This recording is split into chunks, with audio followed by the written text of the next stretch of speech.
Hello everyone. Today we will talk about diabetic ulcers and look at three important questions. Number one, why do diabetic ulcers form? Diabetic ulcer जो पैर में बनते हैं वो क्यों बनते हैं? The diabetic ulcers form because we have two problems mainly. One is called neuropathy and the other is called ischemia. Neuropathy में पैर की नसें खराब हो जाती हैं और जिनकी वजह से हमारे पैर में प्रोटेक्टिव सेंसेशन, जिसमें महसूस करने की ताकत भी शामिल है, वो खत्म हो जाती है। कोई भी चोट, कोई भी जलन या कोई भी छोटी तकलीफ एक अल्सर का स्वरूप ले सकती है, क्योंकि हमारा पैर इसको महसूस करने और अपने को बचाने की क्षमता खो चुका होता है। फिर आता है ischemia. What is ischemia? Ischemia means loss of blood supply to that part. हमारे पैर की जो छोटी खून की नसें हैं, डायबिटीज में वो धीरे धीरे बंद हो जाती हैं।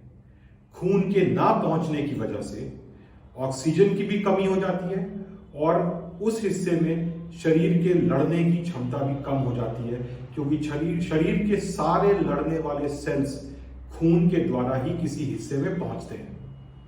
कोई भी घाव जब वहां बनता है, अगर वो छोटा घाव भी होता है, तो शरीर उसको अपने आप भर नहीं पाता। This is why ulcers form in the foot.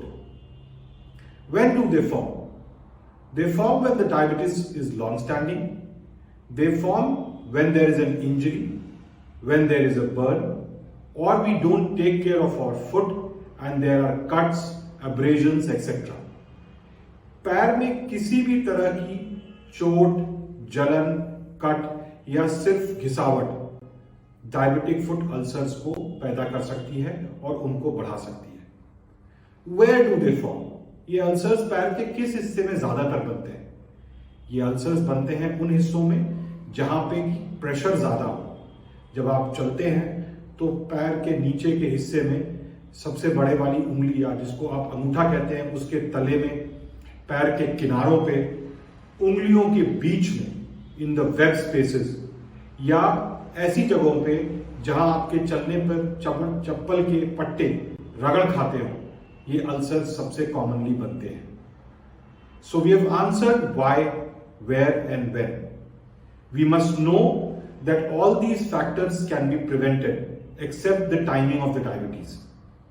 So you must know that even after this, अगर कोई अल्सर बन जाता है तो इट इज इंपॉर्टेंट कि आप इमीडिएटली किसी क्लिनिशियन को दिखाएं और सही डायबिटिक फुट एक्सपर्ट से राय लेकर उसका इलाज करें। Thank you.